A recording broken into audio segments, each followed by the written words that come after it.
Hello दोस्तों, इस book के चैप्टर 6 पार्ट सेकंड में आपका स्वागत है। कॉरेंस कर्स कैलिफोर्निया के रांचो पेलोस वर्डिया की फ़्लाइट अटेंडेंट थी। उन्होंने यह आदत विकसित कर ली थी कि वह अपने कैबिन में बैठे अधिक से अधिक यात्रियों के नाम स्मरण रख सके। वह उनकी सेवा करते समय उन्हें उनके नाम से पुकारती थी। फिर तो लोग जैसे उनके दीवाने हो गए और हर स्थान पर उनकी प्रशंसा के फूल बांधने लगे। एक यात्री ने तो यहाँ तक लिख दिया था, कुछ समय से मैं TWA एयरलाइन से यात्रा नहीं कर पा रहा हूँ, लेकिन अब मैं TWA को छोड़कर किसी दूसरी एयरलाइन में यात्रा करने के बारे में सोच भी नहीं सकता।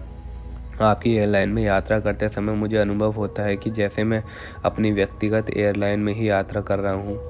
लोग अपने नाम को तो प्रत्येक मूल्य पर अमर रखना चाहते हैं। हमारे समय के महान अभिमानी तथा कठोर दिल PT वार्नर, जो अपने समय के महान शोमैन भी थे, इसलिए परेशान थे कि उनके वंश को, उनके नाम को आगे चलाने के लिए उनका कोई पुत्र नहीं था।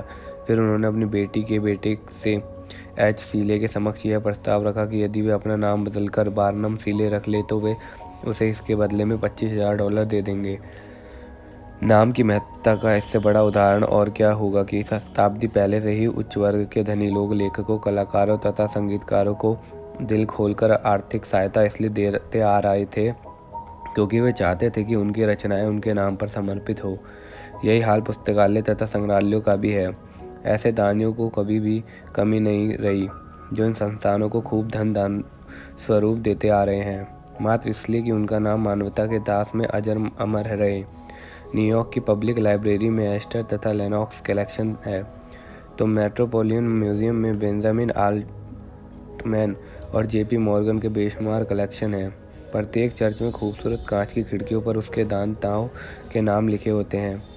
अधिकतर विश्वविद्यालयों के अनेक कॉलेजों के भवनों पर उन दानताओं के नाम अंकित होते हैं जिन्होंने इन भवनों के निर्माण हेतु खूब धन दान स्वरूप दिया है।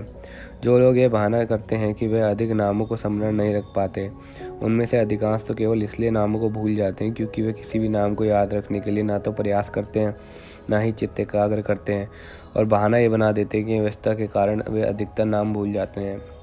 लेकिन उनमें से कोई भी फ्रैंकलिन डी रूजवेल्ट से अधिक व्यस्त तो नहीं हो सकता। रूजवेल्ट तो समय निकालकर अपने मैकेनिकों तक के नाम याद रखते थे। इस बात को स्पष्ट करने के लिए एक उदाहरण प्रस्तुत है। क्राइसलियर ऑर्गेनाइजेशन ने मिस्टर रूजवेल्ट के लिए एक विशेष प्रकार की कार का निर्माण किया था, क्योंकि पैर के लकवे के कारण रूजवेल्ट किसी अन्य प्रकार की कार का उपयोग नहीं कर पाते थे। फिर एक मैकेनिक तथा WF चैम्बरलेन उस कार को पहुंचाने व्हाइट हाउस तक गए। यहाँ मेरे पास WF चैम्बरलेन का एक पत्र है जो यह दर्शाता है कि मिस्टर रूजवेल्ट कैसे थे। मैंने तो प्रेसिडेंट रूजवेल्ट को केवल इतना सिखाया कि असामान्य उपकरणों वाली इस कार को चलाया कैसे जाता है, लेकिन उन्हें तो मुझे यह सिखा दिया कि लोगों का हृदय कैसे जीता जाए, उनके साथ कैसा व्यवहार किया जाए। मिस्टर चैम्बरलेन आगे लिखते हैं, जब मैं व्हाइट हाउस पहुंचा तो मैंने देखा कि प्रेसिडेंट बहुत प्रसन्न लग रहे थे। उन्होंने मेरा नाम लेकर मुझे बुलाया। मुझे वहाँ पर बहुत सहज अनुभव हुआ क्योंकि वे उन चीज़ों में बहुत रुचि ले रहे थे जो मैं उनके लिए लाया था। कार का निर्माण इस प्रकार किया गया था कि उससे पूरी तरह से केवल हाथों से ही नियंत्रित किया जा सके। फिर कार को देखने वाले की वहाँ भीड़ एकत्रित हो गई तो प्रेसिडेंट ने कहा, मुझे तो यह बहुत शानदार लग रही है, मुझे बस इसके एक बटन को छूना है और फिर यह चल पड़ती है। इसे बिना किसी प्रयास के चला सकते हैं। यह तो वास्तव में बहुत उत्कृष्ट है। मैं नहीं जानता कि यह कैसे काम करती है। मेरा तो मन करता है कि समय मिलने पर इसका एक एक पुर्जा खोल कर देखूं। फिर जब रूजवेल्ट ने मित्रों व सहयोगियों ने कार की प्रशंसा की तो उन्होंने सबके सामने मुझसे कहा, मिस्टर चैम्बरलेन, मुझे मालूम है कि इस कार को बनाने में तुमने बहुत परिश्रम किया है, बहुत प्रयास किया है। मैं इसके लिए तुम्हारी प्रशंसा मन से करता हूँ। यह वास्तव में एक उत्कृष्ट कार है। फिर उन्होंने बारी बारी से रेडिएटर, विशेष रिव्यू शीशे, विशेष स्पॉटलाइट, घड़ी, ड्राइवर की सीट की बनावट, डिग्गी में बने विशेष सूटकेसों आदि सभी चीज़ों की भरपूर प्रशंसा की। उन्होंने उस प्रत्येक चीज़ की तारीफ़ की जिन्हें बनाने में मेहनत की थी।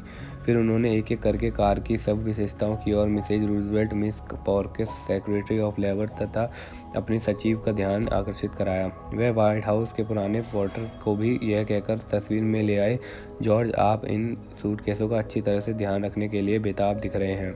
जब ड्राइविंग के बारे में सारी बातचीत समाप्त हो गई तो प्रेसिडेंट ने मेरी ओर मुड़कर कहा, ठीक है मिस्टर चैम्बरलेन, मैं फेडरल रिजर्व बोर्ड को पिछले आधे घंटे में इंतज़ार करवा रहा हूँ। अब मुझे काम पर लौट जाना चाहिए।